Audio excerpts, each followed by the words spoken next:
Assalamualaikum warahmatullahi wabarakatuh. Perkenalkan, nama saya Windy Putri Wahyuni dari kelas 11 IPA. Di sini saya akan menjelaskan tentang sintetis protein dalam sel. Sintetis protein. Pertama-tama yang teman-teman harus ketahui adalah apa itu sintetis protein. Sintetis protein adalah proses penerjemahan gen menjadi urutan asam amino yang disintetiskan menjadi polipeptida protein. Di dalam sel juga terjadi sintetis protein yang terjadi secara berlangsung. Di ribosom, sintetis protein secara garis besar dibagi menjadi dua tahapan utama, yaitu proses pembuatan molekul mRNA dan inti sel transkripsi, dan proses penerjemahan mRNA oleh tRNA, serta perangkaian asam amino di ribosom, translasi. Tahapan yang pertama yaitu transkripsi.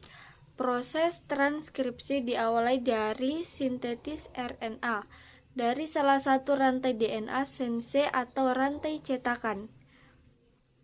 Transkripsi terdiri atas 3 tahap, yaitu inisiasi, elongasi, dan terminasi.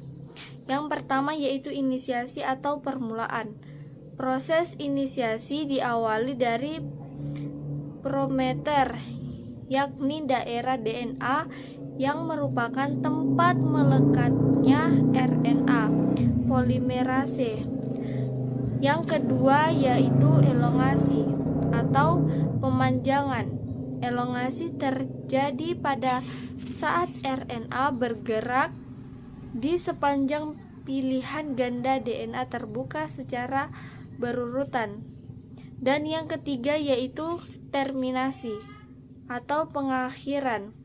Proses transkripsi akan berhenti setelah sampai pada terminator, yakni urutan DNA yang berfungsi menghentikan transkripsi kodon terminasi. Tahapan yang kedua yaitu translasi. Translasi adalah proses pelekatan antara tRNA dengan asam amino dengan bantuan enzim aminoasi tRNA sintetase. Tahap translasi terdiri atas inisiasi, elongasi, dan terminasi. Inisiasi. Ribosom kecil mengikatkan diri pada mRNA dan tRNA. Inisiator ribosom melekat pada salah satu ujung mRNA. Di dekat pelekatan tersebut terdapat kodon star AUG.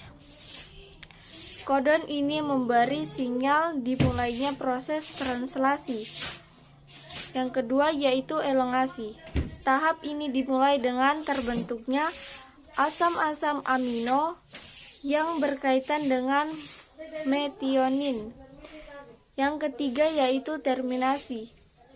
Elongasi akan berhenti setelah ribosom mencapai kodon stop yaitu AUAA, AUG atau UGA.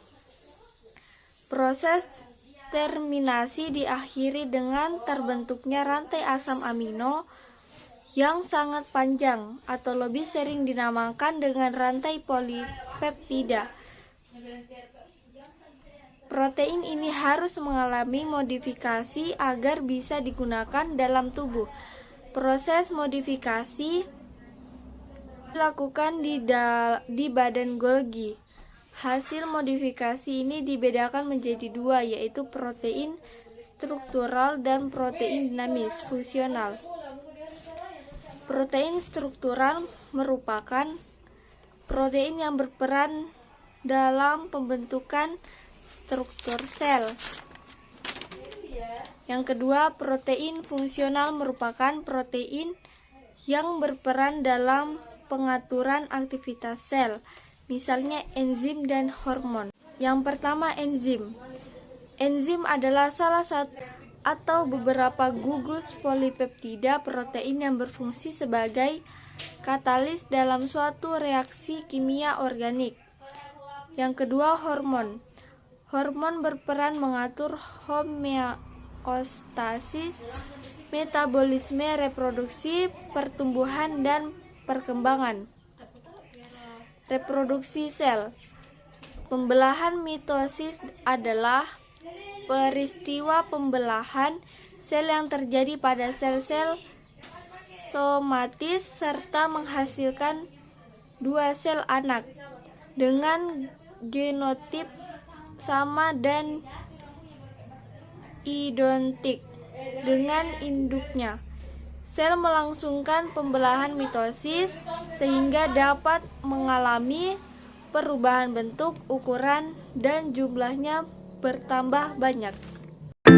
Itulah penjelasan sintesis protein dalam sel, kurang lebihnya mohon dimaafkan. Wassalamualaikum warahmatullahi wabarakatuh.